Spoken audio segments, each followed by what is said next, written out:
Welcome, Somers, and welcome to our regularly scheduled meeting for Thursday, October 10th. Please stand and join me in the Pledge of Allegiance. Pledge allegiance to the flag of the United States of America and to the republic for which it stands, one nation, under God, indivisible, with liberty and justice for all. Thank you. Be seated.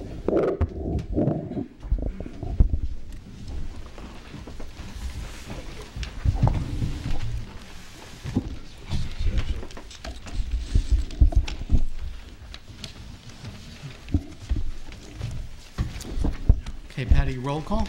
Councilman William G. Faulkner. Here. Councilman Richard G. Clinchy. Here. Councilman Anthony J. Sirico. Councilman Thomas A. Garrity Jr. Here. Supervisor Rick Morrissey. Present. Okay, our first order of business is to conduct public hearings. I'd like to make a motion to open the public hearing to consider petition for extension of the joint water district. Second. All in favor? Aye. Aye. So moved. Now, this is 3 Cardinal Way is requesting to get into the Amawalk-Shenorock Water District. Anyone here with a comment or concern about the board moving and accepting them into the water district? Any town board members have any issue? Nope. Nope. Okay. So I'll make a motion to accept. To adopt the order. Second. Is that a roll call? Actually, don't we close the public hearing? Yes, it is. Close the vote. Close the public hearing first. I make a motion Okay. to close the public hearing. Second. All in favor? Aye. So moved. And now I make a motion to extend the joint Amawalk-Shenorock Water District to 3 Cardinal Way. Second. Need a roll call for that? Yep. Yes. Okay, and we're gonna, Councilman William G. Faulkner. Aye. Councilman Richard G. Clinchy. Aye. Councilman Anthony J. Sirico. Councilman Thomas A. Garrity Jr. Aye. Supervisor Rick Morrissey. aye. Okay, very good. Patty, I'll need 3 certified for recording. Okay, the next item of business is under public hearings, is a public hearing regarding the proposed law to amend Chapter 158 entitled Vehicles and Traffic, 158-6, Parking Prohibited in Designated Locations of the Code of the Town of Somers. I'll make a motion to open the public hearing. Second. All in favor? Aye. Aye. So moved. Anyone here for comment? This issue has to do with the area over in Shenorock around the lake, from the town's water department all the way down just about to the dam. If you've been in the area lately, you've known that it's been improved. Grass has been grown and manicured, and we want to prevent people from parking on the grass there. So that's what this public hearing is about. Okay, any comments, concerns of the board? Anyone present? Okay, I'll make a motion to close public hearing. Second. All in favor? Aye. Aye. So moved. And Patty, do a roll call vote? We're gonna make the motion first. Make a motion to adopt the local law. Yeah, I make a motion to adopt local law to amend Chapter 158 entitled Vehicles and Traffic to 158.6, Parking Prohibited in Designated Locations of the Code of the Town of Somers. Second. All in favor? No? Oh, excuse me, do a roll call. That's right. Jumping the gun. Councilman William G. Faulkner. Aye. Councilman Richard G. Clinchy. Yes. Councilman Anthony J. Sirico. Councilman Thomas A. Garrity Jr. Yes. Supervisor Rick Morrissey. Aye. See if you paid attention. Okay. All right, the next item on the agenda is public comment. I'll make a motion to open public comment. Second. All in favor? Aye. Aye. So moved. And since the sewer district is on the agenda, you're more than welcome to make public comment on it, but we will be observing a minimum amount of time devoted to public comment for each speaker. Everybody in the room wants to speak, you can speak, but we will be observing a time limit. So is anyone here for public comment on any issue that What is you that care to time talk limit? about? It's not on the agenda. That's not, Yes, it is. No, No, I'm saying no. any No, no. comment that's not on the agenda, any items. Right, this is for comment that of, rather than the items that are on the agenda, right, so anything else.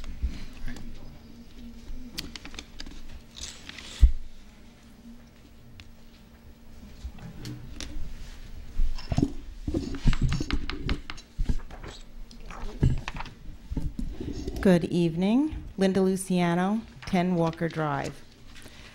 I'm here to speak because it seems that I'm the voice of a lot of residents who cannot make these meetings or do not want to get up and speak publicly. So I'm doing it. Last week, I know you guys tried to divert people from coming here, and you sent them to the clubhouse. People are very upset. Linda, I'm going to stop you there. That's going to be on our agenda. This is No, public not what comment for listen. anything that's not I have a lot on the to sewer say, district. okay? And I've Well, you're come gonna here have- on you're gonna have behalf of 3 minutes people, to do it. and this is public comment. So, people went over to Lincolndale Clubhouse and were told by Michael O'Keefe and Stacy Silverstein to leave because it was in a members association meeting. Meanwhile, there were 2 engineers there who paid for them to be there.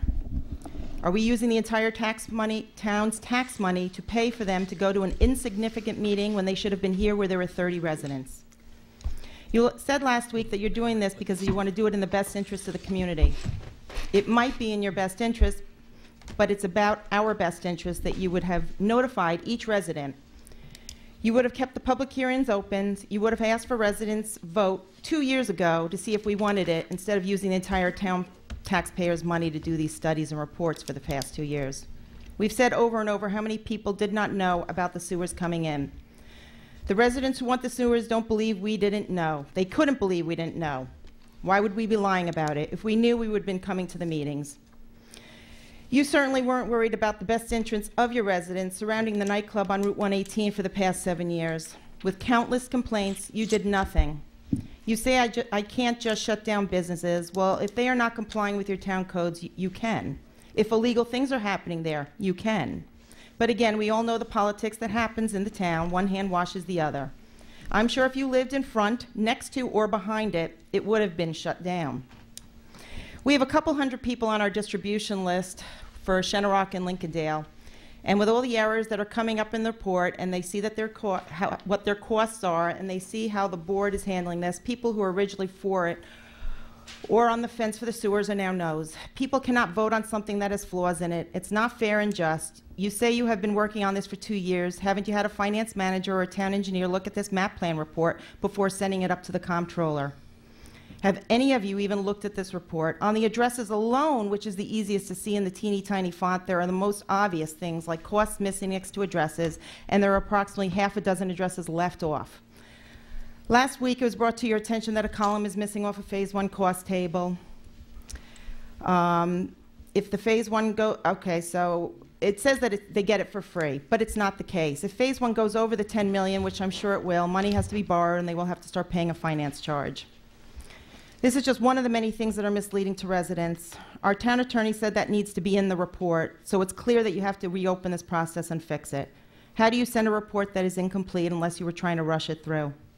At last week's meeting, you especially had a lot of older residents pissed off when they heard you say that they will not be living here forever. How do you know that? They may outlive you all.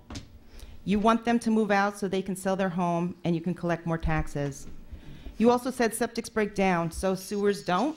Grinder pumps do. They have a 10-year lifespan, I'm told. Everything breaks down in and around a house, and it is the responsibility of the owners to fix things. Again, I don't want to fix it, so let's get sewers and make everyone else pay for it, because I don't want to fix it. Sewer mains break all the time. In fact, someone sent me an article from Norwalk. They had sewer main break this past August, and beaches were closed down 4 miles. You say septics break down, so do water mains. And you aren't addressing that issue that we are having in Shenorock. The last 2 weeks, our water has been red from the rust, and they have been flushing the hydrants. So not only are we drinking phosphorus that they are putting in the water all year, but now rust too. Why don't you address what's broken first? I think our drinking water should be higher priority. Those pipes are about 60 years old, if I'm not mistaken. I don't understand how more people aren't upset about this. It's going directly into their bodies. You're not including everyone in Shenrock, which makes no sense. You're not including Horton. We also have people, not only people from Connecticut sending us things, we have somebody from Minnesota, the Minnesota Department of Natural Resources. The salt applied to roads, parking lots, and sidewalks during our icy winters contains chloride, a water pollutant. When snow and ice melt, that salt goes with it, washing into our lakes. It takes only 1 teaspoon of road salt to permanently pollute 5 gallons of water. Lakes that receive municipal wastewater can also have elevated chloride levels from water softener salt.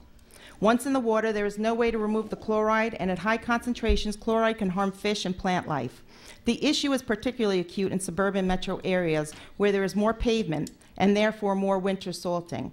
So how will this be addressed once sewers go in? Bethel, Connecticut had sewers go in. Easements in the legal process held up construction for 6 years. I have a whole sheet about that. Costs go up, easements and legal fees add costs, unplanned additional costs. They had 30 miles of streets that were patched. Their board took out a bond to do a 4-year project to resurface them, but it didn't go through. So they only got a 1-year road project that repaired only 7 miles. That's going to be us, folks. In August, you told one gentleman at the meeting who said he had 2 septic tanks, one on either side of his house, and that he has to pick one, and he has to replumb his home for the wastewater to flow in the direction of that tank. Again, another extra cost to homeowners. There are so many things that are unknown with this whole project. I know a few people who moved into these 2 lake communities and lived here for a while, and when they wanted a bigger home, they moved to a different part of town. They didn't form a committee and push to get sewers in so they could expand their home. The cost of having sewer at my house for 30 years is $66,000, again, an estimate cost. The cost of having sewer for the average person, paying the average cost of $1,200, is $36,000. You can replace a septic for less than this. That money can be used for college, a new car, or to make improvements on your home. Do people have that much money that it doesn't bother them? I bet if you had to fork up that 36 grand instead of the town borrowing it, you wouldn't be for it. More than half the residents are paying over the $1,200 average, so most people would be paying a lot more. It's not $1,200 per year for everyone. They kept telling people it's the average, so people actually thought that's what everybody was paying. Higher taxes on your homes make harder to sell. You have to invest money into your house to make it worth more. Your house is only going to be worth more to the town for tax revenue. If you don't update your house or rebuild, it won't be worth more. A 2-bedroom house will still be a 2-bedroom house unless you invest in making it bigger. I know last week it was mentioned a house down county got sewer, was worth $350,000, and it sold for $750,000. But what they didn't say is that person had to renovate or rebuild it so they could sell it for that. Why is it fair if I have a legal 4-bedroom house and someone has an illegal 4-bedroom house? Why do I have to pay more? Someone wrote into us saying this reminds me of the loans that caused the 2008 housing crash. People got loans with no money down and adjustable rates. When the rates shot up, people's homes were foreclosed on. If you can't pay your bills, a sewage system doesn't improve your property. You lose it all. The county gives you the report of the people who pump out their septics, but you have not gone after those people who haven't. I would think if it was saving the lake, you would have done this years ago. It's because it's not about the septics, but they are saying that to sell the sewer district. Once the town has you in a tax district, you are in their mercy. Look at the water district. They raise our rates when they need to do maintenance and repairs on anything. I still haven't gotten my list of questions from last week answered. They never got back to me. The $10 million that you have had access to for the past 21 years from the East of Hudson Water Quality Fund states very simply that the following projects are eligible for funding of the following, and there were 9 of them in there. And one of them says rehabilitation or replacement of septic systems that are failing or likely to fail in certain areas. And if I remember right, when we spoke about this 8 years ago during the Park District, these were some of the options that we could have used the $10 million for, but people are saying it's now just for sewer. So I don't know if that's true or not. People who are not in the district right now, and if the district expands at a later date, they would like to know if they need to get a vote on this as well. A resident wants to know who made up the district lines on the map because they would like to let their attorney know, because if this goes through, they feel that this is communism. Why should the town be allowed to put an easement on people's properties? People need to read the flawed map plan report and learn the facts before they vote yes to something that has not been done correctly. Costs are not being done fairly. The people who will not be paying a lot don't think it's a big deal, but it is to the rest of us. Now, before I left tonight, I got a phone call from a very interesting individual who happened to get my number from someone. And I just jotted down a couple of things that he happened to say to me, because he is a contractor that deals in septic and sewer. And he does many consulting jobs up and down the East Coast. He told me that this is literally a money grabber. A lot of people will not benefit from the sewers. People's septic tanks are in the back of their houses, so people have to understand that their whole front yard and side yard is going to be just dug up. They have to change the plumbing in their house. Most houses are on slabs. Plumbing, excavation, everything that has to be done, he says roughly is going to run $135 a foot. I mean, I know that, you know, you're saying it's included in the plan, but people need to know that this is very expensive. He says the only reason why sewers go in is to get the area to be built up, which we've been saying right along. He says it will become extremely dense in our neighborhoods. He says it's big money for a low-income area where there are hard-working blue-collar folks here that cannot afford their taxes to go up. And I think that's about it. Thank you very much. Thank you. Is there anyone else here for public comment? Yes, sir.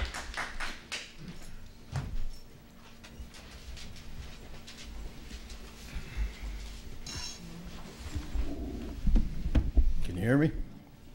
Yes, sir. Everybody's good? Yeah. All right. Paul Funk, 1 Locust Drive, Lincolndale. I'm a licensed septic contractor. I'm also a paving and excavation contractor, so these figures I'm going to throw at you are pertinent.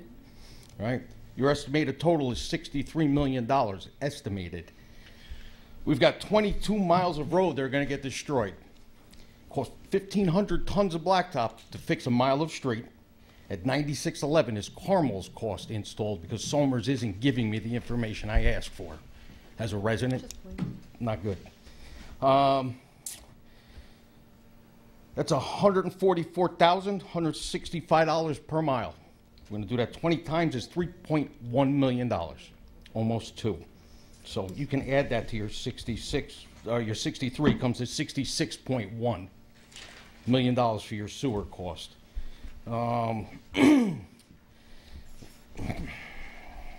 Last time I was here, I didn't get all the correct numbers. Shenorock has 669 existing homes. Lincolndale has 316, gives us 985.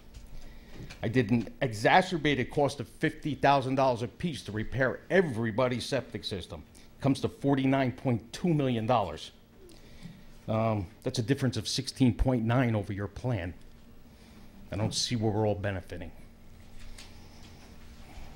It's a 25% savings to the populace, by the way. My annual fee for my house is $1,386. I live alone. You did this off assessed value because you said bigger homes have more occupants. I live by myself. Shouldn't pay that much money. My system's 45 years old.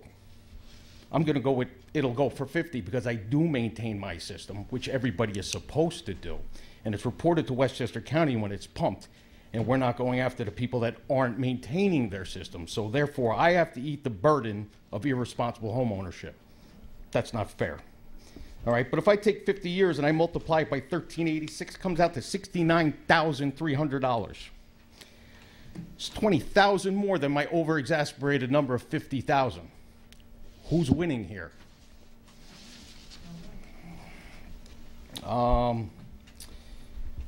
Let's talk about the quality of life in these two neighborhoods. You're going to all go back to R10 zoning, means quarter-acre zoning. That puts 204 more homes in Lake Lincolndale alone. That's 2/3 more occupants.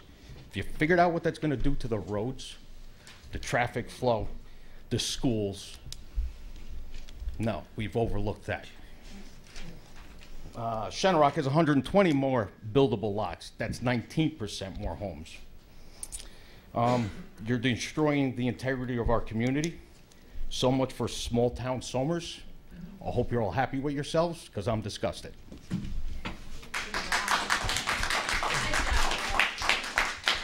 Is there anyone else here for public comment?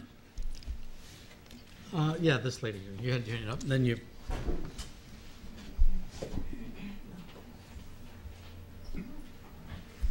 Not nearly as tall, sorry. Heather Backman, 6 Overhill Road in Shenorock.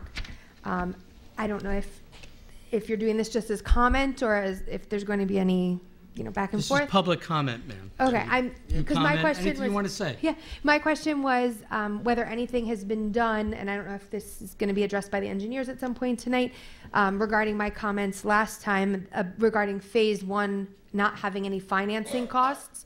I've checked the town website again, and there's not been any revised, and I imagine that might take some time because they're gonna have to rerun all the numbers, but there's been no revision. So I'm wondering if that is something that either the town or the engineers are working on to include the financing cost to phase 1. That'll be addressed Yeah, you when we can get to that expect on that. the agenda. Okay, and is same question, I guess, for the lots that I mentioned the last time that have been built on, but in the map were not built and are not included then in the district because there was no house there, but there is a house there. So I'm wondering if that's something that the It will be- engineers. You will hear that, yes. Okay, all right, thank you. Thank you.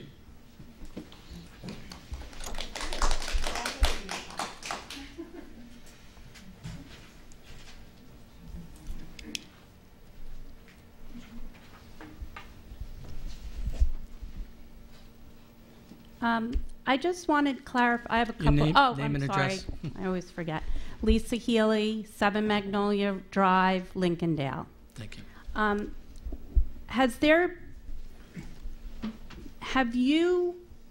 Do you know what the specific election law is that we will be following for the vote? What it is, every part of it, and how you will be approaching it, your take on it? Has that been discussed? I think you'll hear about that later. when we Okay, get to great. that part of the agenda. Great. I'm not really into the details. I so appreciate Linda for doing that. I'm more of a big picture person. And as I was thinking about the sewer district and it being established in Lake Lincolndale, I did start thinking about what happens to our lake in total and our neighborhood. Does that give you the ability to establish a park district without a vote from the community? Once you've established a foothold as a government entity in the neighborhood, are you then able to come in and take over the lake as a park district? I would just say, Roland, take her, no, quick, No, take it's a her whole quick, no, I don't want you to Oh. answer. Just note her question and we'll Okay. address it Great. on the agenda item. Okay, so it will be covered at that point. Yes. Okay, great. Thank you. Okay. Thank you. Anyone else here for public comment?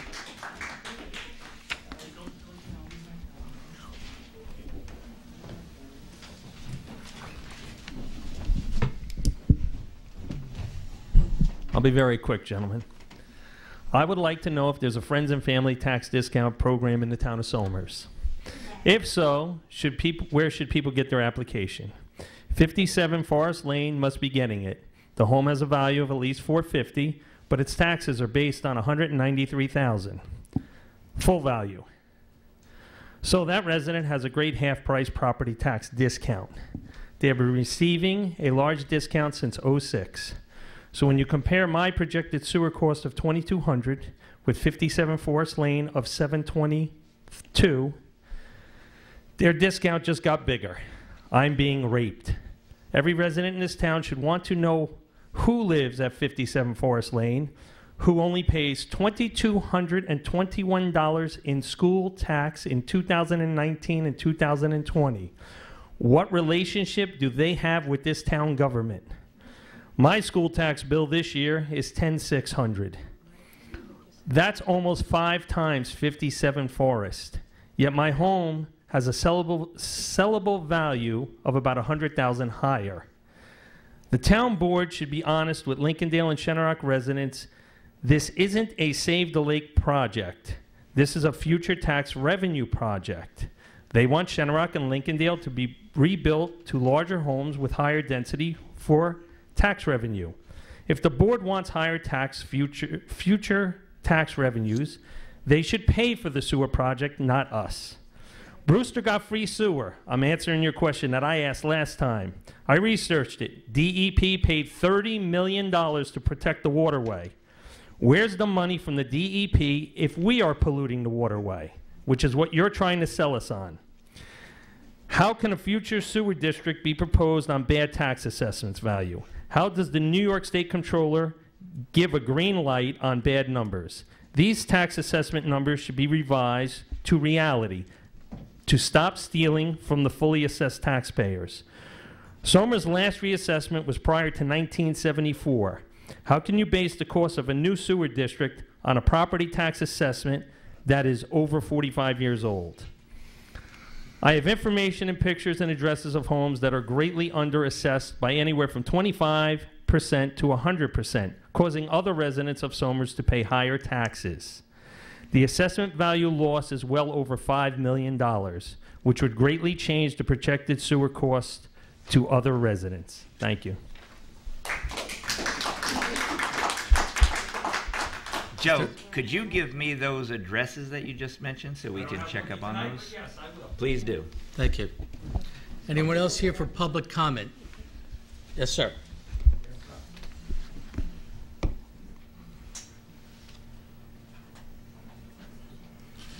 How you doing? Tom Smith, 15 Carpenter Place. Excuse me? Speak into the microphone. Oh, sorry. Tom Smith, 15 Carpenter Place.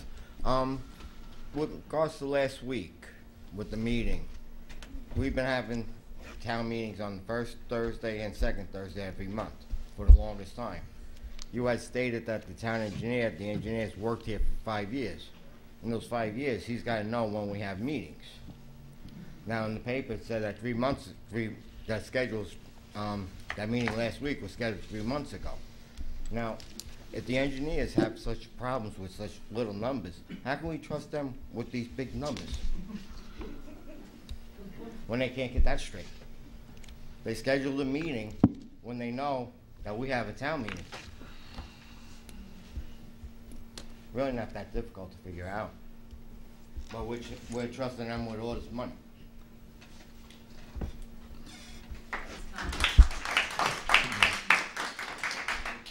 Anyone else here for public comment? Seeing and hearing no one else, I'm going to make a motion to close public comment. Second. All in favor? Aye. So moved.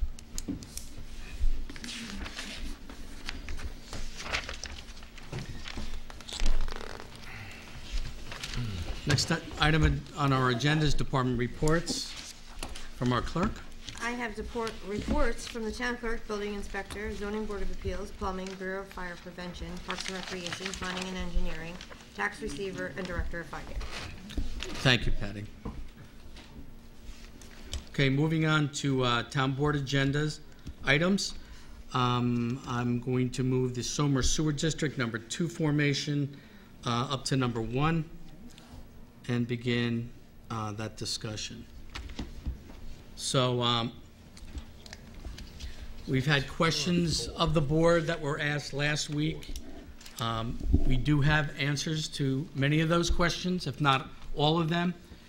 We want to correct some of the inaccuracies that have been portrayed at these public meetings. And with that, I'd like to start off with Steve Robbins from Woodward and Curran.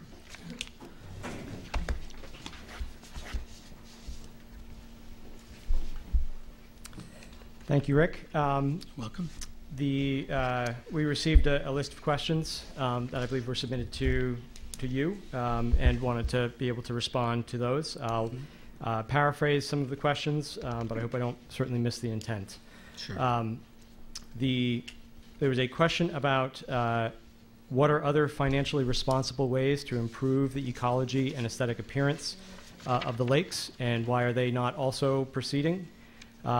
Specifically, grant money available under the Water Quality Improvement Program for dredging the lake and other stormwater improvements.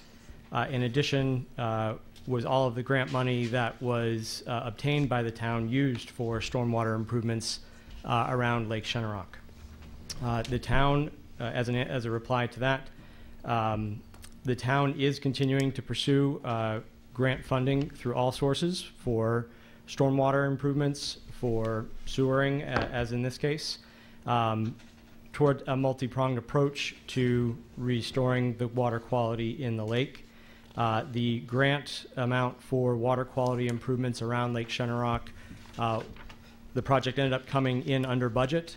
And as we all know with grants, if you can't use it on exactly what the grant was for, you can't exactly move that money around and do other things with it. So that project did come in under budget and under the grant amount. There are typically different grant programs focused on stormwater than sanitary sewer work. Sometimes they're the same, but often they are different programs, and all avenues for funding for water quality improvements in the town are being pursued. There was another question about why the Phase 1 residents are not paying anything. Why are they getting sewers for free? The Phase 1 residents are not getting sewers for free in total. They do pay the county fees and the local O&M once they are connected. And the Phase 1 homes do pay financing costs once financing is incurred. The way the project has been phased is there is $10 million in funding available that does not require any additional financing to be incurred. And the philosophy behind the project has been, how much can we construct with that grant money to minimize the costs on homeowners until additional funding is obtained? So a minimum, so that we don't have customers, district customers, paying for debt service before we have additional grant monies in line for work. So Steve, just to clarify, so the $10 million of DEP, Department of Environmental Protection money from New York City through the East of Hudson will be used to put in, the bulk of that money actually will be infrastructure in the two lake communities. Correct. That Okay. includes sanitary sewer, pump stations for Phase 1, yes. Okay, and that's a no cost. That's through this grant, the funding from EOC. There's no additional financing being taken out by the town, so there's no additional debt financing. service being incurred, yes. Thank you. Steve, can I ask you a question? Yes. The $10 million that was designated by the DEP to this area, filtered through the County Board of Legislators, we obviously don't have that money, but we're hoping to get it. Was that money designed to save the lake or to protect the water supply of the DEP, and as a byproduct then, save the lake too? I'm just trying to make sure I understand the purpose of the $10 million originally. So the $10 million was part of a larger pot of money from the DEP that was that is being administered through the county for a variety of improvements. 50 million of that has been earmarked for sewerage projects in 5 different communities, one of those here in Somers. So under that money was set aside to help facilitate a broad set of water quality improvements that will benefit the New York City watershed, but the Northern Westchester Watershed Coalition identified 5 priority projects to focus $50 million of that on for sanitary sewer improvements. Those included Somers, North Salem, Bedford, North Castle, and which one am I missing? Sorry? Yorktown, of course. So those were focused on sanitary sewer projects, although the broader part of money that $10 million comes from can be used for other purposes, as designated by the DEP. in the memorandum. And that water quality that you speak of, people in Westchester pull from those sources too as it goes downstream, so to speak, toward New York City. Am I correct or wrong? Yeah, certainly. The water from Lake Shenorock and Lincolndale, it flows into the Amawak Reservoir, is treated by the Northern Westchester Joint Waterworks at their Amawak filter plant. That is one of the sources of supply for the Amawak Shenorock Water District, as well as water districts in Yorktown, Cortland. Right. Okay, good. Thanks. There was a question still on Phase 1 about how the boundaries of that Phase 1 were determined and decided. The intent of Phase 1, as I said, was to construct the base infrastructure that provided the connection of sewerage from these communities to the ultimate collection points where it would then go to the Peekskill Sewer District. The boundaries of Phase 1 were determined by us as an engineering firm based on trying to connect as many homes as possible for as low a cost as possible and still build that base infrastructure out. So obviously a lot of different iterations of that we looked at, but that was an engineering decision based on what could be done cost effectively. There was a question about what vacant parcel buy-in will be afterwards. So this question is, the district currently is formed of developed properties within Shenorock and Lincolndale. Non-developed properties are not included in the district, and how much additional would they be required to pay, essentially to pay for that, the money that's recouped to make up for the debt service that they're not paying. Those buy-in costs and connection requirements are established as part of the sewer ordinance that has not been written because the sewer district has not been fully formed yet. I think I answered the question about how the how the $10 million can and can't be used. There are obviously monies designated by DEP that can be used for things other than sanitary sewerage. The town has been using other East of Hudson monies as well for example, salt storage shed improvements. The comment earlier tonight is certainly well taken. And the town is doing its part to prevent runoff from its salt storage facilities and its impact on water quality. Would you include also the parking lot out here and at Reese Park, the pervious pavement that was put in order to collect that runoff, which would include salt? Certainly. That's other East of Hudson monies. It's not part of that same bucket, right. But other monies from DEP that have funded a variety of stormwater improvements across the county, including the parking lot right out here, which has pervious pavement to reduce some of that runoff. Certainly the same at the library and a number of other water quality projects throughout town.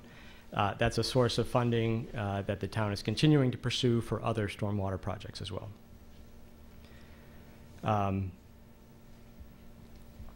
Let's see.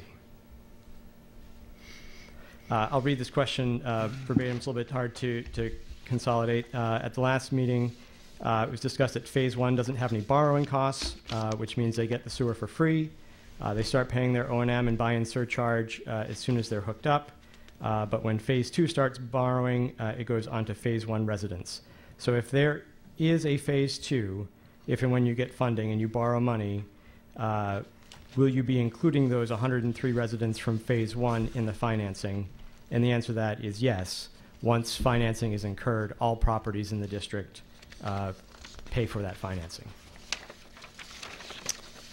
There's a question about hookups and some confusion between one statement which said that the town would bring sewer pipe to within 5 feet of the building, and another statement saying that the cost of the hookup is included. We anticipate that for the vast majority of homes, we can connect to the existing pipe that leaves the building 5 feet or more from the building. Each parcel is unique and different.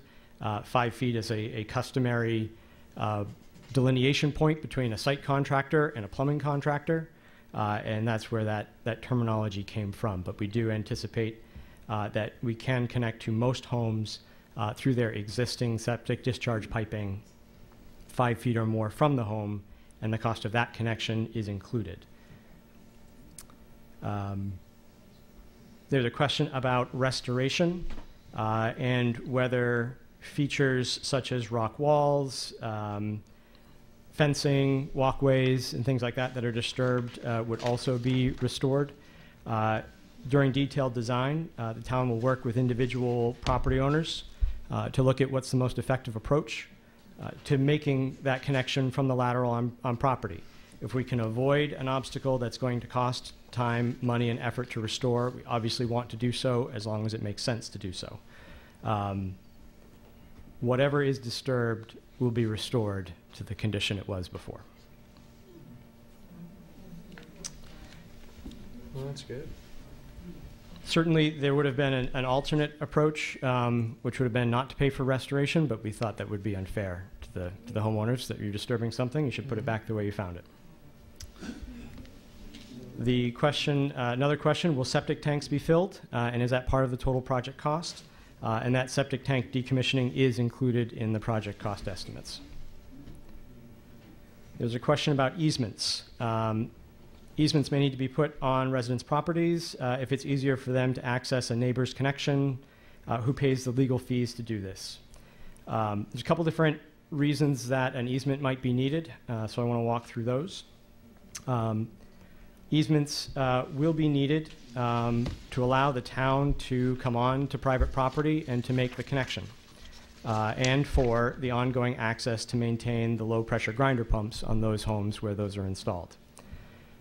In some instances, it may be cost-effective to have easements across properties to allow for two homes to connect in a way that's more cost-effective than if they were to connect a different way.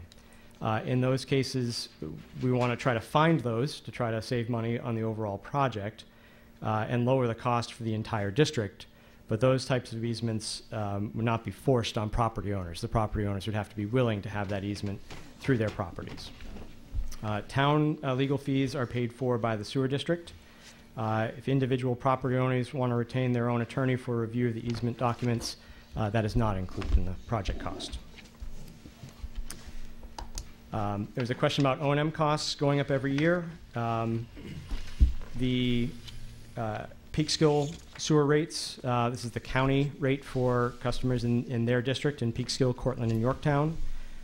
They've varied plus or minus 2% over the last 3 years. And the Peekskill sewer rates for the preserves have actually decreased over the past 3 years. Quite a bit, 4.85%. Yes, that's my understanding. If people don't hook up to the sewer and they don't pay for the portion that's, if they don't essentially pay for the fee that's assessed to them, will you be putting a lien on their home? That's no different than if they're in the water district right now and don't pay their bills. That is, would constitute a lien upon the property. Is that state law? That's my understanding. State law, Bill? That liens? Yes, Yeah. definitely. Yes. It's the same as your general tax. Property tax, Right. school tax. There is a question about the boundaries of the overall project, including why Horton Estates is not included. The boundaries of the district were developed to include developed R10 zoned lots that could be sewered cost effectively. In the case of Horton Estates, while it is uphill of the reservoir, it is downhill of Lake Shenorock, and bringing the sewers in and out of there would add additional cost to the project without as much direct impact on Lake Shenorock as parcels that were upgradient of Lake Shenorock, for that example. Can I ask you a question? Yes. Could people there at some point in the future, assuming that there is a sewer district, be able to buy in or at least ask to come in? I happen to know somebody the other day who asked me over there if they could come in. The process would be much the same as what we heard earlier tonight, where there was a petition to add a home to the Amwalk-Shenorock Water District. Someone who wanted to come in. Yes. There's a question about why people along Route 118 and Lake Road, why they're not getting sewers. They live right across from the reservoir and have stormwater runoff too.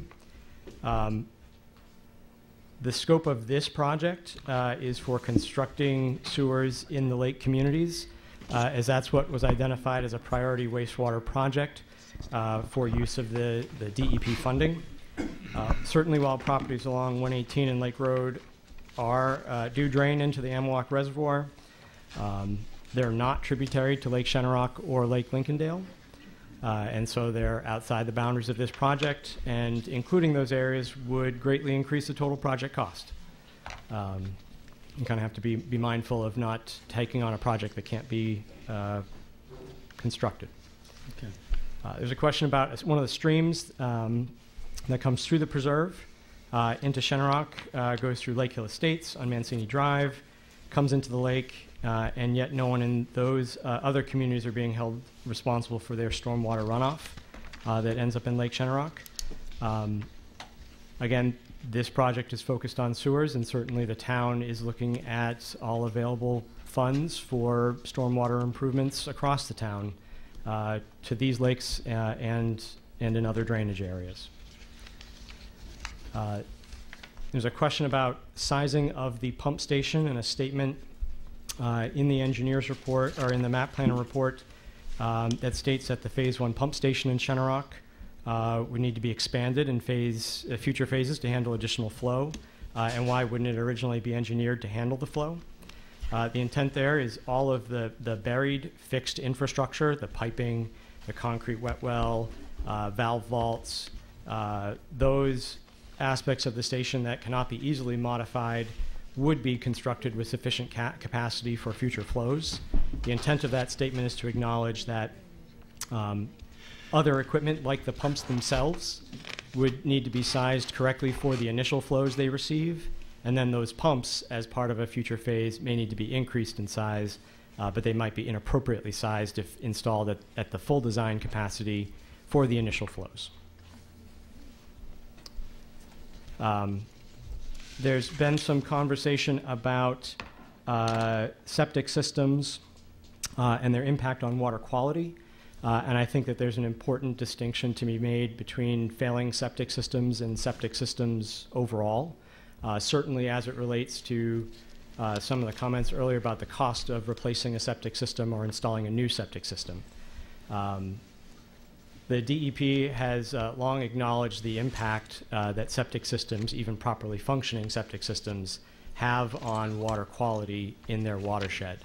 That's why they have an overlay regulatory authority in conjunction with the New York State Health Department or delegated authorities like the County Health Department to review and approve and set standards for septic systems in their watershed. So even a properly functioning septic system adds nutrients to the groundwater, which eventually flows into these lakes. There have been a number of reported septic failures within the Shenorock community, for example. There were 16 as of the 2015 report dating back to the year 2000. So it's about one a year. It's not a huge number, but it is a number. And we would probably all acknowledge that the health department records may be incomplete in that case, and that may not be the full extent of reported failures. But even those which are not failing are contributing nutrients to the lake. I think those are the questions that had been submitted. I do want to address, I do have a note. There was a question about a parcel that was developed between the initial phases of this project and the map planner report. I believe that was 17 Crest Drive. That construction was recently completed. It was a couple years ago. The way we analyzed for developed parcels was to look at the county's GIS data set, which dated back from 2016. And so that parcel was inadvertently left off the map planner report. But certainly the residents in that parcel can petition to join the district should it be formed.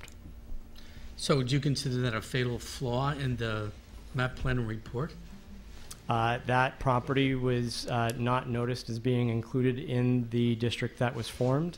It is not in the district, but the district was formed amongst those parcels that were properly noticed and informed. And I already notified the state controller, and it is not a fatal flaw. Okay, that was the issue, okay. Can the attorney repeat what you just said into the mic? I already notified No, the where state you would controller. Just address the board. You know, you'll have an opportunity to. I already notified the state controller, and it is Okay, not so a the answer to fatal that was, our town attorney addressed the controller's office to point that out, that 17 Crest Drive was missing and why it was. So we've notified them as they're reviewing our petition for the sewer district. Did you review all of them to see if that is the only one, and we know that that is the only omission? That's the only one that I'm aware of. Okay. And we've checked and double-checked, I would imagine. Yes. Even with the tax rolls, Yeah, and the tax map. Yes. That's what I have. Thank you. Thank you.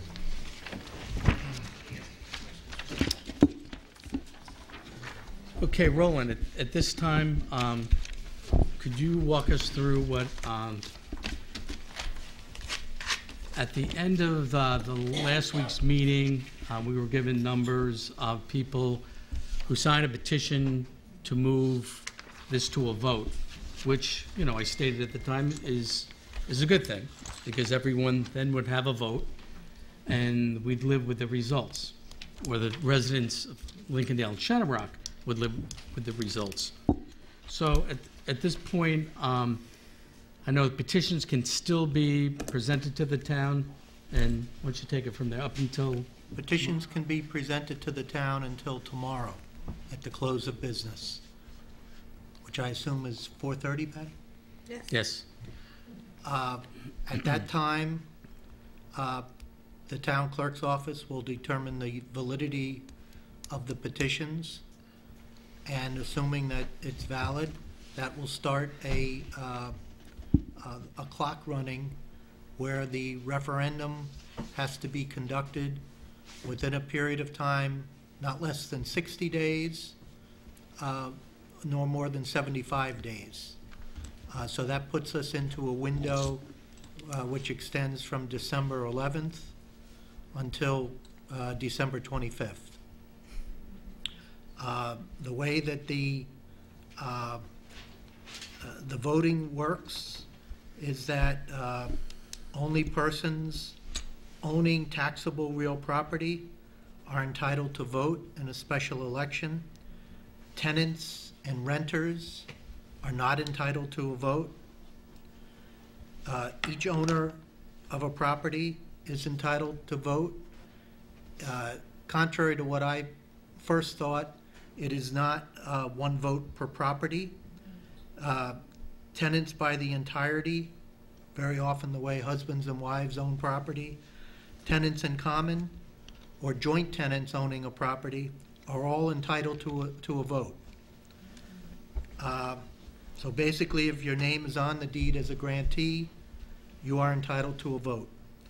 Partnerships, corporations, and limited liability companies are entitled to only one vote. Any person or entity owning more than one parcel is entitled to only a single vote, no matter how many parcels that person owns. Absentee ballots are not permitted in a special election to establish a district. The way that the vote is determined is once the referendum is conducted, the majority of those owners eligible to vote who actually vote determines the vote on the proposition. So it's not a majority of the parcels, it's a majority of the people who are entitled to vote who actually come out and vote. I think that's it. So it's like any other election? Yeah. Exactly. Majority It's would- a majority of However, those who entitled votes, to whoever vote gets who more votes. actually vote. Right. Will we know how many? Ma'am, if you want to come up to the mic, please, so this is being recorded.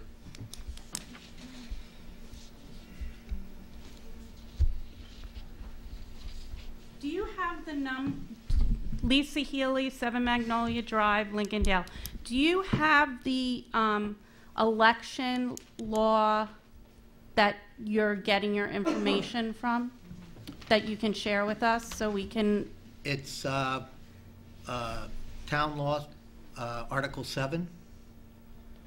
It's town law, Section 209E, and various opinions of the state controller, most of which you can get online. And you contacted the controllers this week, too. They gave me this. They gave you that. They gave me these That comes guidelines. from the controller. Various, and they'll all be listed? They're online, yes. Okay. And So if we read this and our interpretation is different than what you're stating today, will we have an opportunity to address that? You can challenge Okay. the results, but Okay. So I'm telling you my- exactly what I've been advised by Okay, the state controller. and I'm just trying to understand it, and while I am not the detail person, I want to know the details about this. Would it be The fair to say she multiple could owners- contact the controller's office herself and simply ask the question to I verify don't that? know that they speak to okay. individuals. All right. I just don't know. Yeah, all right. Good try. Quick question about the total number of eligible voters. Will we know what that number is before we go into the vote? So initially, when you had said that, I'm going to round up the numbers. There are 1,000 homes. Each home gets 1 vote. Then you need 501 in the affirmative for it to pass. If everybody were to That's vote. not, that's That's not not how what it works, though. That's not what I said. That, you did Right. tell me that after I the know, meeting. and I also So- said it's been corrected. that's What not I'm the way it saying works. is, like, that's originally what so we knew last meeting that there were 1,000 parcels, right? 985. That's not how it's working. That's not So how it works. how is it, I'm not understanding, so it doesn't matter, there's no majority, it's just the Well, there'll number be- of people Of who course it come is. out to vote, there are gonna be so many that vote yes, and so many that vote no, and whomever has more votes wins? The majority of Yep, those like most elections, entitled to vote who vote. Right. So it's very different than what was told to Well, us because last week. there's more than one Absolutely vote different. per property, because most property, or many properties, will have more than one person, as Right. the attorney said, Right, so if there's on the two deed. families on it, if there's 2 people, like my wife and I, we would both get a vote. We assumed last week that it was gonna be 1 vote for property, it seems to make sense. But now I'm guessing if you So were to have then 2, 3, why 4 is people on it. why is it that an individual? This is not a debate. You'll have your opportunity to talk. Not what he said. did say that it's like if you're both on the deed. Ma'am, are you addressing the board, please? So Yeah, if they're on the deed, they both can vote. yes. Yes, that's what he said. So, the other question I have around that then is, like, if you own multiple properties and you are, and it doesn't seem fair if you own multiple properties, you should have a right to vote for each of those properties. Especially if your taxes are, and financially you're going to be impacted. In the event you own multiple properties and you have tenants, then they should be able to vote on your behalf. So these are Okay, so things all like, we're doing is reporting with the state controller's office. We're not making so up we can these. challenge that part of it, because that seems awfully, like, if you can have 2 people, I'm only 1 person in my home on the deed. But there's more that, if there were another adult not on the deed, they should be able to vote, but they're not, right? So there's like, I'm just wanting to see Right, so the what's challenge fair would and not. That's the fair. law. Yeah, We follow the your law. challenge wouldn't come to the town of Somers. Your We don't do challenge would come That's to- what I'm saying. So, but Right. the We're just comptroller's not abiding by going to, the state law. comptroller's not going to speak to me. So how do we I would address imagine you these can take it to court after inequities? the vote is over. I would urge you to read opinion 9239 of the state controller, which outlines all of this in great detail, exactly as I said it tonight. Yep. I have one more question. I'm so sorry. Write down this other opinion Okay. first. Special meeting at the end of this Opinion of the discussion. state controller 86-17. And I think you'll understand When is it? why Okay. it works. I the way it have works. one other question. 4:30. 72 hours. The vote that the information that we were given last week on the vote, was that based on a different election law? No. It was based on the statute not being Clear. fully explanatory as to how it would work, and my assumption, erroneous, that it would make sense if it was one vote per parcel. And I've been corrected. And we're Yeah. making the I just, correction. honestly, I'm not feeling very confident in this, in that, because a lot of, it just seems that things change for the benefit and support of the sewers. And that's why I just want the information. And, I mean, that interpretation and what came back, I mean, like, I'd be a little embarrassed if I were you, honestly. So, An issue was brought up, we investigated it, we researched it, and we're coming back to you with factual information. That's it. Yeah, Joe, come on up. You always have such glowing comments for us. I just want to clarify the vote and how you said it. So if there's two people on the deed, there's two votes, correct? Okay. Now, when you said LLC, what's the policy with that? One vote. One vote. Okay. Now, next question. You say you corrected the one house. You probably have about 6 homes that aren't on it. So my question is, where do they stand on a vote, including 17 Crest Drive? And They're not in the district. are they in or out? They're out. They're out. Okay. Next question. Cardinal Way. Was that for water or sewer? Water. Water. Okay. All They right. asked into the water district. Okay. Okay. Amwell, So Shadowrock Water District. you have sent information to the comptroller, and there's a good portion of bad assessment values, which swings somebody's vote, because if they're way underassessed, they're looking at low numbers coming into the sewer district. What is this town board going to do about correcting their assessments? Well, I believe they're accurate assessments, which you believe are low. But they are that's what's on the roll. You're not saying they're typos, that they're represented on the roll, and you're challenging the validity of those values. Yes. But those are the values as we sit here tonight, okay? Okay, but So we some don't- of them are we don't- extremely far off We don't have to anything reality. to correct with the state controller, because those are the accurate values that are used by the assessor in determining taxes as we sit here. Okay. Next, your paperwork. You had no column for financing for phase 1. No column for it. A person in phase 1 could come back and say, hey, you said there was no financing charges. So how is that actually legally being corrected? I can clarify that. Yes, yeah, please. That's not a legal question. Right.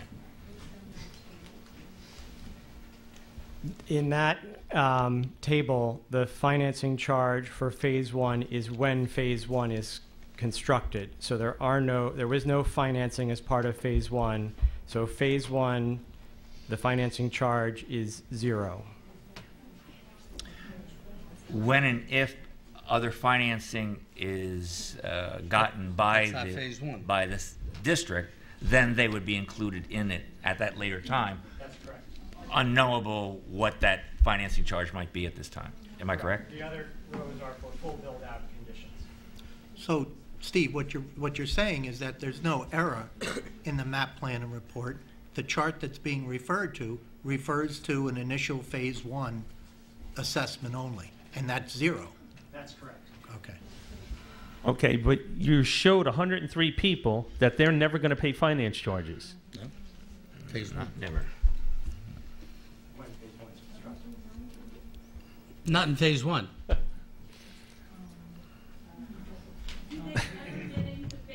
Okay. Next. And this is not a debate. Once you come, you can come up to the mic, Ne- public forum. You're still misleading those 103 people into a yes vote because of their cost structure. No.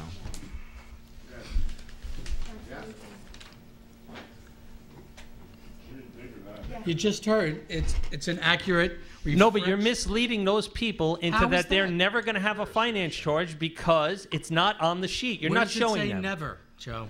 Doesn't say never.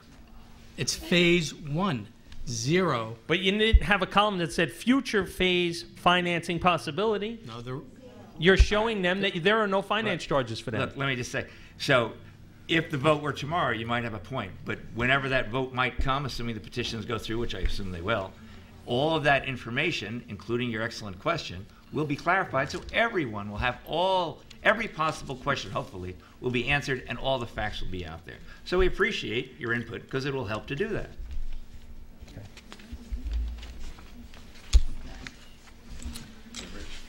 All right, at this time, I'd I have a question. like to welcome Linda Luciano. Linda Luciano. Okay. All right, well, since we were just talking about the capital cost summary, you say it's not in there, but in your table 9, you're putting in possible funding, okay? So how come you can't put in a possible column for phase 1? Could we do that? It's already submitted.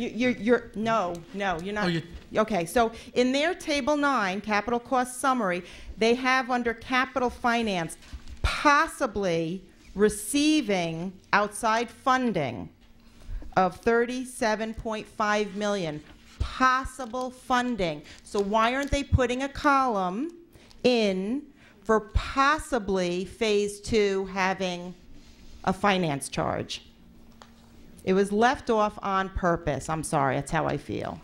Okay. Yeah, But opinion. you said, Roland, last week, it should be in the report.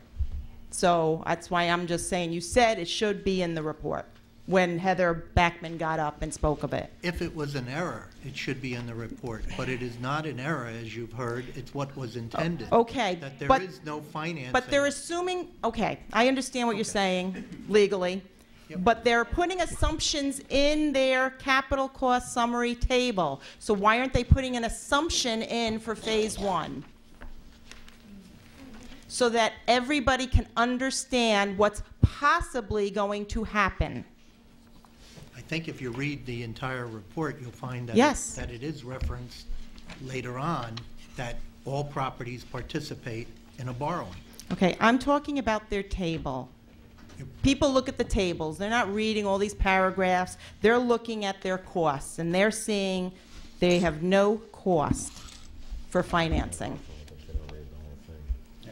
If they're putting assumptions in other tables, then there should be an assumption for their cost.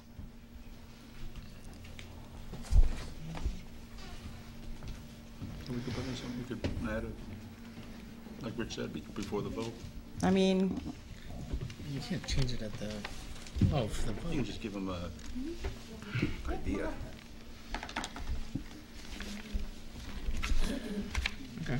If the board would allow me to just jump in on this issue so we don't keep coming back to it. Name and address? Heather Backman, 6 Overhill Road. Parents are 15. I was just looking with one of the engineers at the phase 1 table here, and when you look at it, there is no accounting for or column for the financing charges, and when you add it across, it's also not included. It's not as if it was an error, but the final cost is correct. It's not.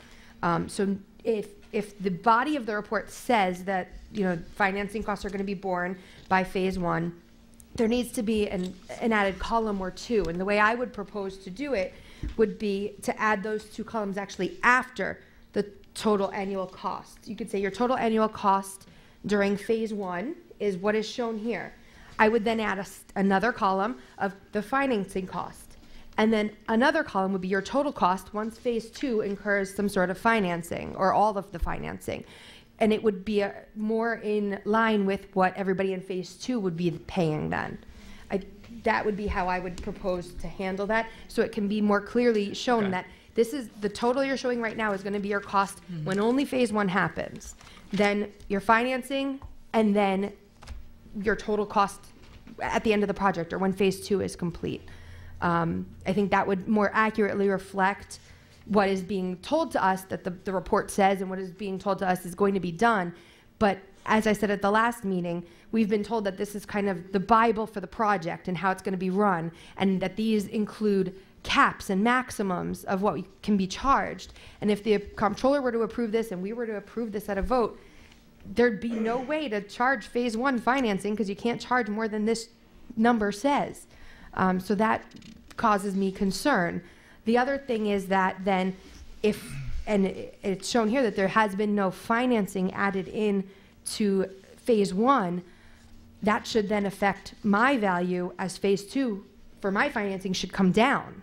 So not only should because I imagine the one number that's right in this report is going to be that final total project cost. If anything is right in there, that's that number. So I would think if you're going to take 103 homes and add a financing charge to them, my financing charge that's already been calculated in here should be coming down. And everybody else is in phase 2. So I think there needs to be a major recalculation before we can vote on this document. And if that's not a fatal flaw, I don't know what is. Thank you. Thanks, Heather. I mean, there are other flaws in this report. If just looking at Table 9, the capital cost number isn't even totaled up correctly. There's so many things that I found. The parcel counts are off on Table 10. Going back to the people who are not included, they happen to bring up just 17 Crest. There are 6 people that live within the boundaries next to other neighbors who are not included. They say it's from 2016 or whatever. There have been houses built in the last 10 years that are not on the map. Do you have those addresses? I do have those addresses, and you can call the comptroller and let them know there's more errors. If you give us the addresses, we can check that. You'll get it. Don't worry. What the addresses? Okay, so earlier you had asked for the addresses of the homes that we had pulled out about the assessments. Is that correct, Mr. Clinchy? When Joe got up and talked about the homes that were underassessed, you asked for the addresses of those homes. I'm not sure what you mean by Okay, that. so when Joe was talking about the homes that are underassessed, you had asked for those addresses of those homes. Did you? Earlier tonight. Yes, after when Joe was up here. So I'm just tonight. Yeah, when Joe was up. When Joe Barbagallo. Oh, sorry. Oh, no, okay, Joe. okay. No, we Yes. haven't heard from Mr. Barbagallo, so no. Okay, so those we're going to get you. I will get you the 6 addresses of the people who are also left off. Okay, so again, people's costs are not next to their names in the parcel listing at the end of this engineering report. Again, how are people going to know what they are voting for if they don't have their costs? I mean, just from looking at it quickly, you see lines that are empty. Who looked at this freaking report? I'm sorry, I'm pissed because you've been working on this for 2 years and there's errors everywhere. So the other question I had, I'm just going through my notes here. Okay, hold on. All right. So you say you spoke to the comptroller's office. You have all these things you're spewing out, Town Law Article 7, 209, even this. If you have it, why isn't that going up on the website? Why should we have to dig around, make phone calls, search, when you have that You're at a information? meeting tonight, Linda, where we're giving you. No, but he's saying look it up, look it up. Well, why can't we just have it put on there easily, right? I'm just asking. Put those sections. We'll up. provide links. Yeah, I mean, that would be so much easier for us, right? Yep. Because, I mean, he's reading out, like, what can be done, what can't be done, who can vote, who can't vote. People are going to want to see that immediately so they know, you know, how it's working. And what I'm a little confused about is, when we vote on anything in this town, you're a registered voter. So how is this special election different? Like, why can't the husband and wife come out and vote like they do on every other budget? Or This is not a regular election, it's a special district election. It's a referendum. It's a referendum vote, it's not a special election. oh, Good point, Patty. it just doesn't make sense. But we'll be looking into that for sure. Okay, majority votes, absentee ballot. Okay, so I know last week you said, so I'm just trying to clarify, because you said if the majority of people don't come out and vote, it fails. So what did you mean by that? I don't, he said it, so Yeah, I'm, but he clarified. okay, so that was an error, so. No, that wasn't an error, actually. That's just been interpreted since the statute was written. Okay. And the state controller gave me that opinion. And the state controller has interpreted now that section that I quoted to you to mean those entitled to vote who actually vote. So it reads as if it's a majority of the parcels. But that's not the way the Okay. state controller has interpreted it. Okay, so it's, And it actually, what I was saying to you, we both agreed. right. This doesn't make sense. it doesn't, right, exactly. But now it does. Okay, So it's a majority of those entitled to vote who vote, the same as any other election. okay. All right. You mentioned about, well, I mean, we'll be reading it, but you say about an LLC. So if Smith Company has 5 houses, they only get 1 vote on all those properties. That's the law. Interesting. Mr. and Mrs. Smith have 5. They get 1. Okay. Okay. I think that's all my questions. Aren't you happy I'm done? Let me just say this to you. I don't speak for the town board, of course, but there is, now I have 100% confidence that there has never been 1 millisecond of intent by anyone involved in this to mislead, leave out, or in any way obfuscate any piece of information. Could it be more clear? Are there pieces in some parts of the report that put it together and make it? Yes, of course. And so we appreciate the input to do that. I know, but you have to remember what it looks like to everybody And that's else. why it will look and better. it doesn't by the look time good. any vote that might take place. Right. It will be perfectly clear, perfectly laid out, and all persons who have any interest will have all the information as simply put as possible. So can we? That is all of our Okay. So are we saying that this map plan report is going to be 100% correct before the vote, so people can go and look and know what they are voting on? Because you've already sent it to the comptroller's office. There's errors. So like Heather said, this is the Bible that everybody's going to. How is it going to be corrected so we know what we're voting on exactly? Check, double check, triple check, and send it to the Lucianos personally. You want to pay me? I'll do it. But that's my. But is it going to be fixed before the vote? Yes. Yes. Yes. No, don't. No. Hold on, Councilman. Hold on, Councilman. Wait, Hold on. because I guess we're Hold on. really fixed. We're good. We're good. I don't know Okay. that we're that good. Okay. So it's not going to be fixed.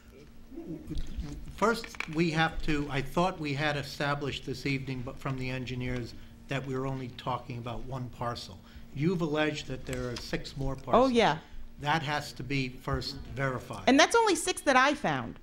We don't know what else. So they need to do their job and go around and figure out every parcel, that every parcel is in there. Because we drove around for 2 hours the other day. We use the assessment rolls, I believe is what Okay, well, then there's a flaw there, because if they're doing that, because these people are on the assessment roll. Well, let's get them on We'll then. research it. Okay. So that's the right answer. So- First, we have to verify, then we'll go to the state controller, and we'll find out if in fact anything needs to be done. Right. Okay.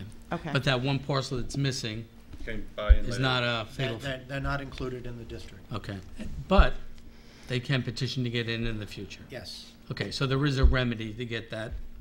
And that may well turn out to be true if there are other parcels. I would think the state controller is going to say the same thing, that they're not in as part of this program, but they can come in at a later date. But let's verify first if they're Right. not in. Get us your addresses and we'll take a look. Right. Okay, thank you. Do you have those tonight? You can give them to the clerk? If you don't have them tonight, you can get them tomorrow. That's surprising. I know. This is for the attorney, Joe Luciano. The 3 residents that the board voted in to, on Osborne Court and Lakeview Drive, do they get a vote? Yes, they're in the boundaries of. They get a vote. Well, Those are the 3 that were added before the votes were Right. taken? Wherever they were. well, are there 3 or 2? 3. So 2 on Osborne, 1 on Lakeview? 1 on Osborne, 2 on Lakeview. Okay. So they all have a financial gain on going into the sewer district because they're all in an R40 zone and they'll all be able to get accessory apartment permits.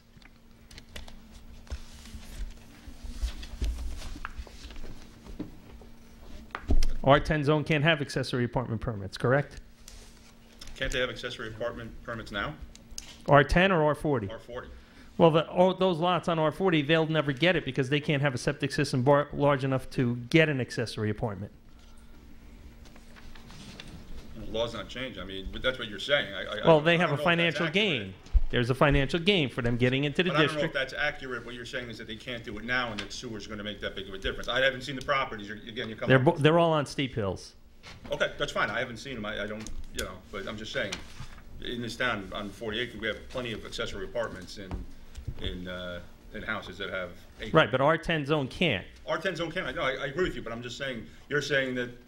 Well, there's a financial gain for all 3 of them. Okay. They can easily do an accessory apartment. They don't have to worry about their septic size. Maybe. Okay. One more. Well, Wait till you get where up. do you get up so we can all hear it? So I need some additional clarification on the answers that we got earlier from the engineers. And I may have misunderstood the answers. For the $10 million, did the definition of the use change over time? Because now it's saying that that $10 million has to be used for sewers. That's how I interpreted the answer. Because originally it wasn't meant for sewers, just sewers. It was meant for.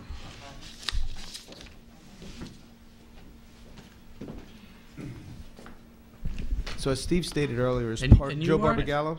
And you are? Joe Barbagallo, Consulting Town Engineer. So, when the watershed agreement was passed, right, there was a certain amount of money that was allocated. It was around $68 million for various projects, as Steve laid out. They had a number of things that were identified for various projects. In 2006, the Northern Westchester Watershed Committee reviewed the remaining funds, and it's quite complicated. There was part of a diversion project, and this was always embedded in that diversion project. That didn't go forward.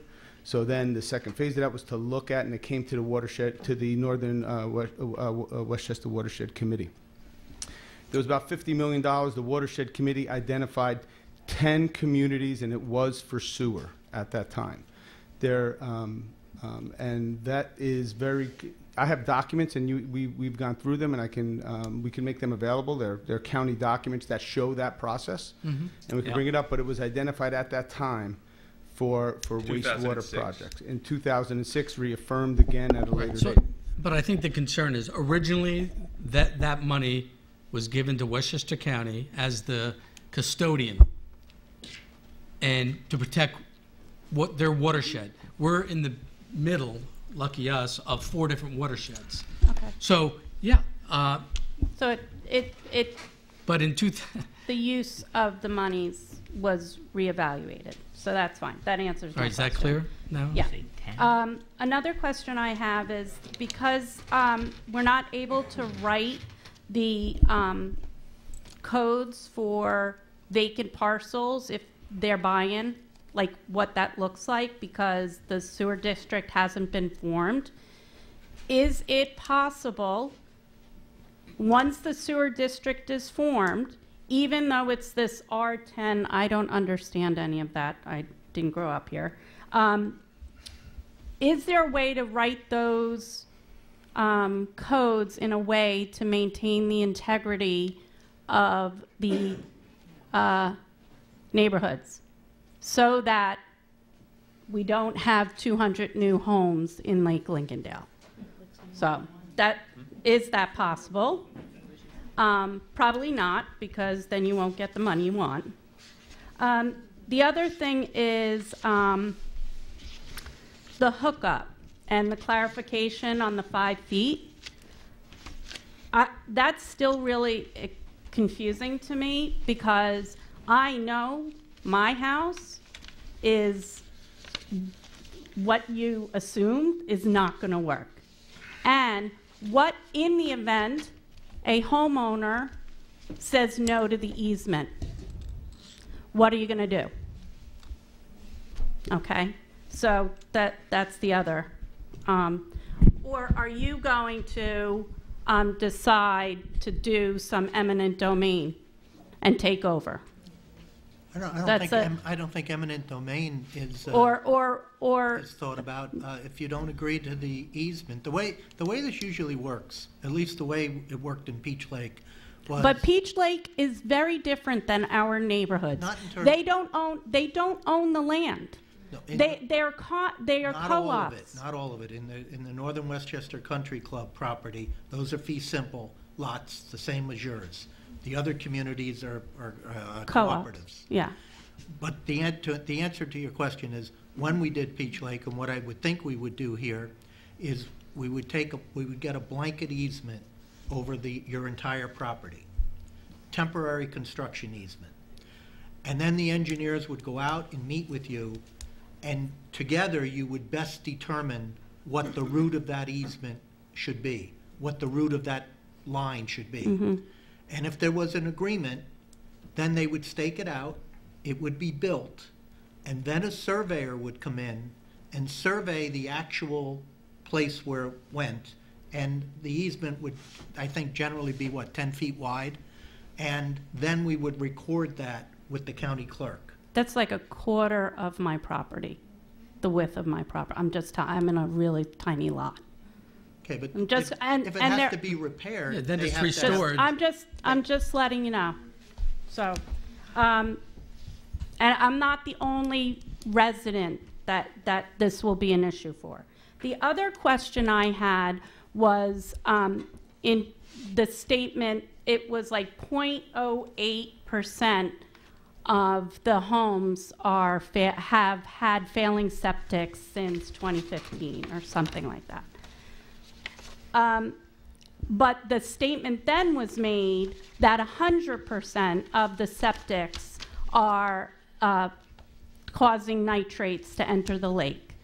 How do we know that? Was there a study done, an environmental impact study?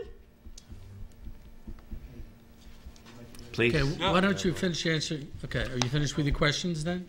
Let me just make sure.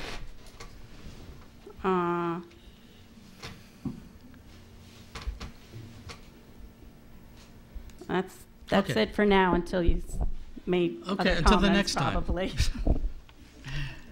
Okay, we can address that for you.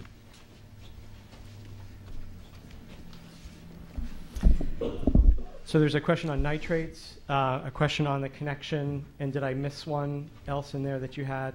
The nutrients Nutrients and the connection to your particular home. No, she was just saying that Yes. easement is going to take up a lot of her parcel, but once it's finished, you won't even know it's there. My septic is in the back of my house. There certainly are many of those. In some of those cases, we may be able to bring piping through backyards. We would want to review that to make sure that it makes sense for the individual parcels. Every parcel is different. The intent behind my comment was you have a pipe that leaves your house. We want to connect to that pipe where it leaves your house and then figure out how to get it to where it needs to go. The nitrate question, septic systems do remove a lot of material from wastewater. The process is there's a settling tank. It's an anaerobic tank. You have solids that settle, and the wastewater then comes off the top of the tank and into the leaching pit or septic field where it drains through the soil. Some nutrients are removed through that process, but not all are. It's not an aerobic system that would nitrify and denitrify and remove nitrogen in its entirety. There is nitrogen that does enter the groundwater through that system, which is why septic systems are under such scrutiny in coastal areas, or sole source aquifer areas, and other sensitive environmental areas where nutrients are a concern. Thanks. Come on up.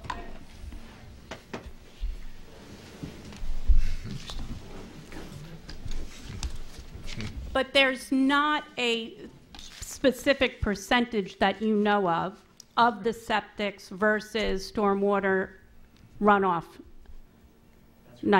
right? And then I just want to make, out on Long Island, in a very wealthy neighborhood, town, there is a lake that has the worst blue-green algae. It's the worst in history in that area. And they have looked at sewers in the town, and they've put it aside. They're not doing it until the technology is better. It's Lake Agawam in the Hamptons. Thank you.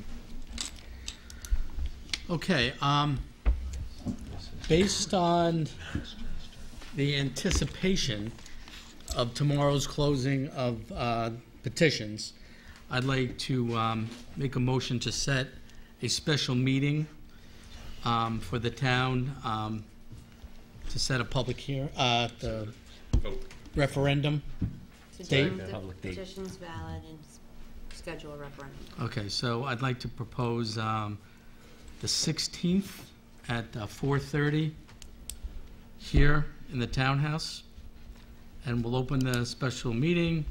We'll have the town clerk validate that we have enough petitions that were signed to move us towards a vote, and we will then select a Roland. At that point, we would select a date between December 11th and December 25th. Correct. Well, I can scratch one of those dates right off. And the hours of voting, you have to determine that as well? The law doesn't provide any guidance on that? No. Normal business hours. I don't know what the town clerk is. No, you need to have it open at night. You can't have normal business hours during the day. Right. So do we need? We'll discuss. Yeah, we'll get all that offline. stuff. We'll discuss a date, a time. Yep. And we'll present that at the special meeting. We need to move that. I need a motion for the special meeting. Okay, I'll make a motion to establish a special meeting on October 16th, 4:30 in the townhouse. Second. All in favor? Aye. Aye. So moved. Okay, then. That's more a question for you. Can you ask just one question? But come on. Okay, we talked about Linda Luciano, 10 Walker Drive. We all talked about the absentee ballots. They are not eligible to vote in their own. This doesn't. We'll put the documents Linda, up it's online. Yeah, but again, please. it comes I directly know. from the It's Because town there's clerk. 71 people who have homes here in Somers and they don't live here. So they're going to be pissed. Like, Yeah. that ain't right. Well, Ron, But- they could come here and vote. Well, no, but they might be down in Florida or something. well, yeah, if they live, they rent their home, but they live in Pennsylvania, Florida, Yep. South Carolina. It's I don't- another thing that we'll put the information out Okay. there, and, I mean, we have to go by Not our what decision. the comptroller says. Yeah. Surprising. Okay, thanks. Okay, yeah, check the website Be back here for the late tomorrow holidays. Do my afternoon, vote. and these things should be on there for you. Okay, moving on to agenda item number 2. Yeah, How did you go? I was having my hand up. I didn't see it, Tom. You looked right at me. I didn't What, see do you it. have something to say? Come on up, Tom. Just come up.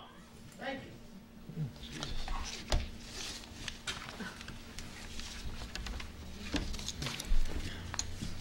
Tom Smith, 15 Carpenter Place. I want to know, with the buy-in, how come we don't have a number, a rough number on the buy-in? Somebody's got a piece of land, they want to come in after we're in. How come no numbers are figured for that?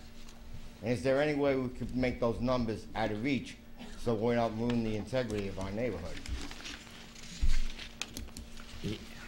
The buy-in, we do know the buy-in for the county portion. No, I'm talking That's about- $184 a year? No, I know, but we do, that's all we know at this point. A buy-in for a future petition will be determined by how many years go by when there's been financing that you've paid for, that the vacant lot owner hasn't paid for because they haven't been part of the district. So Right, is there any way we can make that number out of reach? well, it has to relate to what the borrowing has been. Why is that? Be- We own the district. If we're buying, we own the district, why don't we have a right to say how much we're gonna charge for someone to Because come in? it has to be a number that's accurately calculated in line with what you have paid that they haven't. It's a recapture. It's to make you, it's to put you all on a level Who playing does field. this? Who figures this out, the engineers? Either that or the water and sewer superintendent. think It's it the was same water for, and you were here for the, I think Yeah. you were here when we did the earlier public hearing for the Yeah. water? The No. Okay, so we did that. That property owner had to pay a recapture. It was several $1,000s. It calculated by. $10,000. Pardon me? It was $10,000. 10,000, calculated by Adam Smith in accordance with what's in the water code. Now, the sewer code will mirror that. So it's gonna be the same formula, but it's determined by what the borrowings have been. It can't just be an imaginary number Right. that you wanna make it so that people can't afford it. Why not? It is a publicly created district. It's Because not a you're- private You're district. gonna ruin the whole integrity of the neighborhood. Because you're gonna have all these McMansions coming in, you're gonna have everybody expanding, you're gonna have a little 700 square foot house turning into a 3,000 square foot house. Gotta get through planning and zoning, there's no kind What about 9 acres? Is that gonna be included into the? of, not in phase one. No, it's not- We own 9 acres. Yeah, We own It's 9 not. acres. It's not gonna be sold. Yeah, but it's right down the street from where I live, But the town owns it. Okay. It's Is that gonna be town-owned. included in that? No. Not in phase one. Not phase 1, or about phase 2, phase 3? Can't tell you. no, It's not gonna be It's- developed. it's- It's town owned. no, it's not in the district, Tommy, so there, All right, it's not gonna be sewer. Is there any way we could, push it along instead of having it coming into the holiday season? It has to be You 60. mean for the vote? It's gotta be vote. 60 days from when we validate the When we petition. validate. Tomorrow, Okay, tomorrow. tomorrow she's gonna validate all those petitions? Yep. We can't, let that sit for a month or two so that, we can No. do it in the, Well, you heard the town attorney tell us what the controller's regulations are. So it can't be but- sooner than 60 days, can't be later than 75. So After that the- puts us after in the- between after that it's been- December 11th and December 25th. but that's after you assume that it's legal, it's all, No, that's the last day the petitions can be submitted, so that's the start of the 60-day clock. can we extend that period when the petition can be signed? No, because because of Started when the we process. started the process. We closed the public Because a lot of hearing. people are gonna be away for the holidays. But when we closed the public hearing in September, that started the petition process, the 30 days petition process. Why am I, Roland, why am I? Well, I mean, if you put it in January, you might have the same argument, or February. So therefore, the you know. 11th is the last day we can accept the petitions, and that starts the time period of the 60 days. If you put it in So the we have summer, to have- people might be away then. It's, you I know, mean, you if make that nothing argument. else, I understand what you're saying. Yeah, no, you're right, and so we will pick a date that hopefully is the most convenient of all the choices. Listen, between early voting and this, I'm moving into the townhouse. So listen, if I could push it out, I would. And I would like to know how the engineers could talk me into wanting this. My town tax is now $1,800. You want me to pay $1,500 more for my sewers, whereas my septic going to cost me $300 every 2 years. It doesn't make financial sense to me. And you're saying after 30 years the bond's going to be paid off. How many people are going to be alive 30 years from now? Oh, fine. Nobody in I here. hope to be. Jeez. Well, Yeah, what the hell, oh, man? I'm sorry. He's at the Grim Reaper. Jeez. Seriously. You know, I don't think it's fair. Because you're making rules up as you go along. You got people that are in it. That's not true. You got people who are paying $2,000 for school taxes. I'm paying double that. And their house is way bigger than mine. There's got to be some kind of level playing field. Well, you know what you can do is you can appeal to the Assessment Board of Review. The Assessment Board of Review and say, I am taxed unfairly and here's the reasons why. That meets every June. You have the right here to present that case. And if they favor for you, then your taxes will go down. So you have a remedy to that if you think it really is unfair. No, I just think it's unfair that you want to double my town taxes for sewer. And everybody knows the real reason you want the sewers is because this way you can get more property tax. Well, I'm that's right. not true. Yeah, No. I know. No, you're not. Good. All right. Thank you, Tom, for your comment. Oh. Ma'am? The Park District No, question. don't worry, Want me he to knows the answer? question, he'll answer it. All right. It's an entirely separate proceeding. It would be the same process, but bears no relation to what we're doing here with the sewer district. So we would need a vote. Oh, yeah. Well, either a petition where you ask for the Park District, or Either you would ask to create that or you would vote on its creation. But you could technically, as a board, do what you did with the sewer district, do a plan and send it up to the control, like, have always little would be meetings. subject to permissive referendum in every instance. So we get to this same juncture.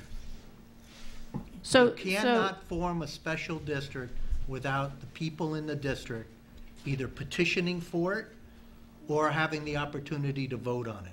But we didn't do that initially. That's why you're voting on it. Right, we had to do the petition. What you're telling me now is the petition should have always been, and you shouldn't have sent the report as a board to the... No, I'm not telling you that. Well, that's what it sounds like to me. There are two ways to form a sewer district, any district. You either petition for it, or the town board can adopt it subject to your vote. That's not what happened here, though. That's exactly what happened. That's not what happened. It is exactly No, what no, happened. no, that's not what happened. You, as a board, decided that we were going to do this sewer district. And then you had your meetings, and people started coming out, raising the questions, raising the issues, and then you said, we can do a petition. You folks can do the petition. It's a different petition. I'm talking confused. about a petition to form the district. You could have initiated. For instance, 5 years from now, you decide you want a park district. You can petition this board to consider it. So the board cannot say they want to do a park district in Lake Lincolndale. That's the other way of doing it. There are two ways to do this. Am I losing my mind? Yeah. It's a complicated area, but there are two ways It's to not form a complicated. You're making it complicated. I'm not making it complicated. You know what? The actions. All right. the I've heard actions enough. of the board- the Ma'am, actions ma'am, of the I've heard board- enough. The actions of the board, you can call the police to come and get me. No The one's gonna actions call of the the board, you did last You're meeting. being rude, that's But listen, I'm not being rude. I'm trying to get clarity. I'm trying to protect We're trying my to answer your investment question. in Let my the home attorney and the address way it. I wanted to live my life. I used to work in the city every day, and I used to say to everyone, they would say, oh my gosh, you commute so far. And I go, yeah, but I get to go home and it's like going on vacation. My fear is that that won't be the case anymore. I'm raising my daughter here in a lake community. It's a very special place. And this could change, this plan financially, how it changes how we live in that neighborhood, it's going to look like a very different neighborhood. And this is my investment, so I have a stake in it. And I have concerns because I understand there have been communications between the Lake Lincolndale Lake Association and the town board and the engineer about the sewer district for 2 years. And there have been discussions about a park district. And my concern is that you are not being transparent as a board. And that's what I'm raising here about the park district. You are being very confusing how this whole thing took place with the sewer district. You made this plan, you had it written, a plan that is full of errors, and it was submitted to the controller.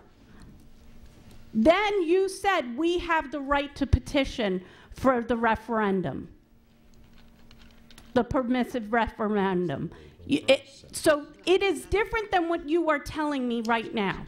No. No. I will explain if you'll just permit it. Okay? Mm-hmm. There are two ways to form a district, any district. Article 12, Article 12A. Article 12 requires you, the people, to petition the town board to consider a district. There you don't get a vote because you will have signed the petition. You wanted it. The other way of doing it is Article 12A. That's where the town board takes it through the preliminary process, but at every instance, any district, it's subject to permissive referendum. If you look at the resolution that the town board passed establishing the sewer district, it is subject to, conditioned on, the approval of a permissive referendum. Now, the definition of a permissive referendum is you have to petition for it. If you're silent, that means you don't want to vote. But it that's took not what you did. us a long time to get that information from the town board. So what you are telling me right now with what you had just explained, you as a town board can do the initial work for a park district in Lake Lincolndale, and then we can petition, have that permissive referendum to have a vote on Exactly it. the way it is here. Yeah. Did I? We knew about it. But, Roland, explain what a permissive referendum is.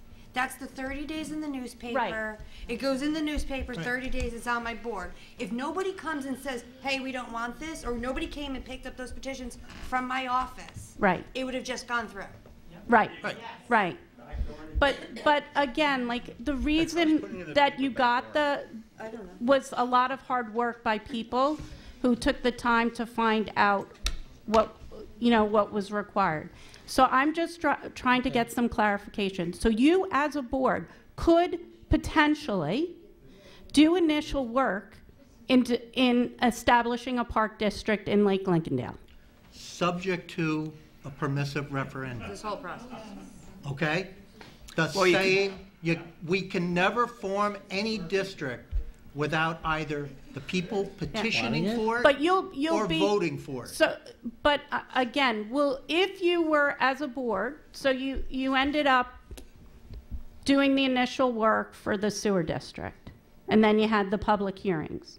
Are you required to have the public hearings for the park district as well? Yes. Like, that's all You required? have Okay. to have public hearings no matter what. And you would promote it. It would just be to a smaller group of people because it's Lake Lincolndale. Correct. If that were the case, yeah. Or you're going to do a lighting district. Let's say several years ago, several people on one street wanted to establish a lighting district.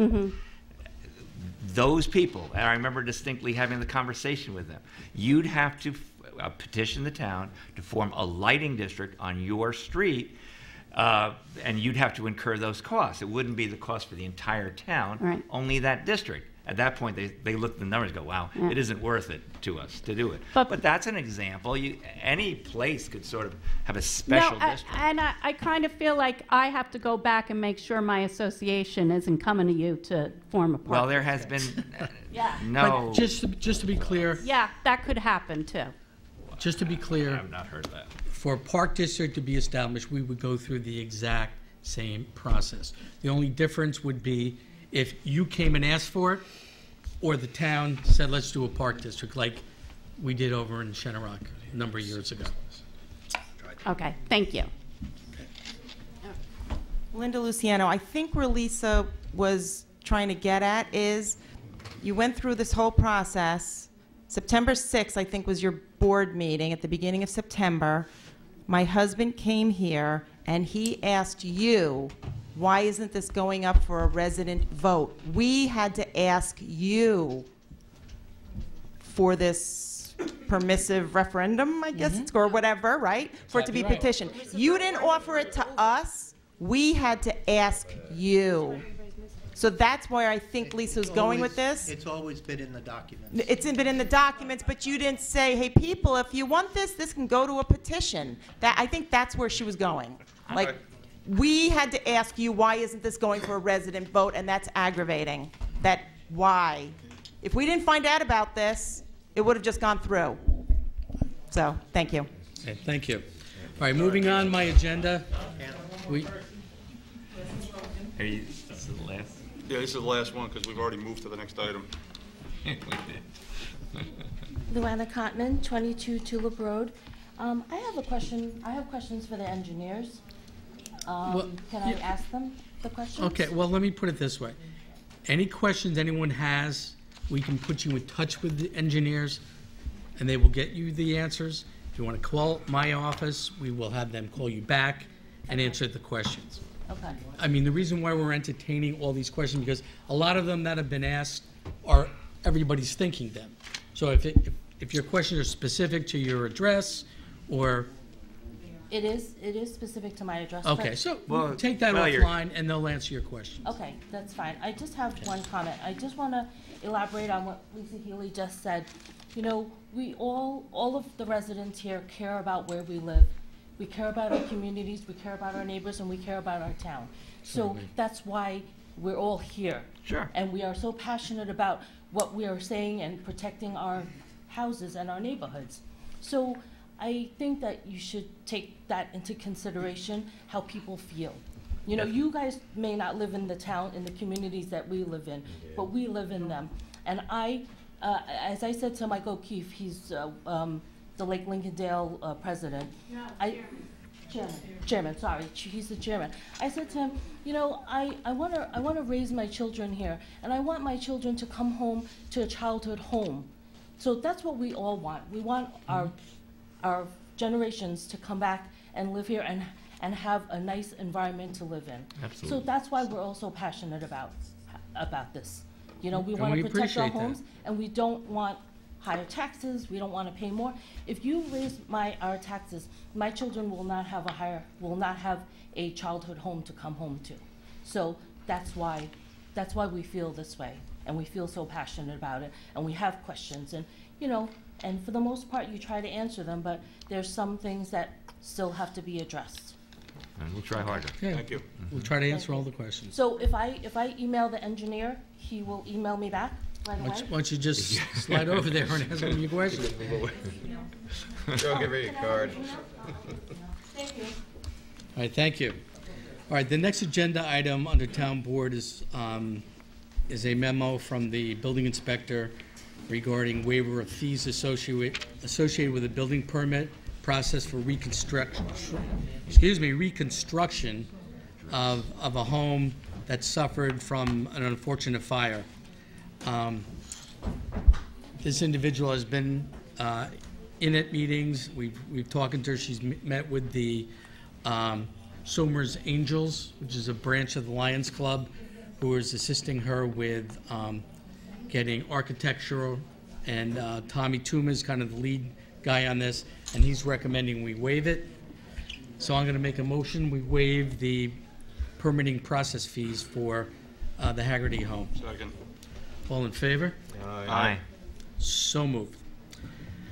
Number 3 now, authorize going to bid for use of used office equipment and the disposal of any items that are not bid per memo dated October 4th from Patricia Calba, Town Clerk. A complete list of items will be available for review on or before October 17th. I make a motion to authorize going to bid. Second. All in favor? Aye. So moved. And then authorize the supervisor to execute the following. The Somers Library gutter replacement agreement between the town of Somers and Elmar Construction in the amount of $6,000 effective October 1.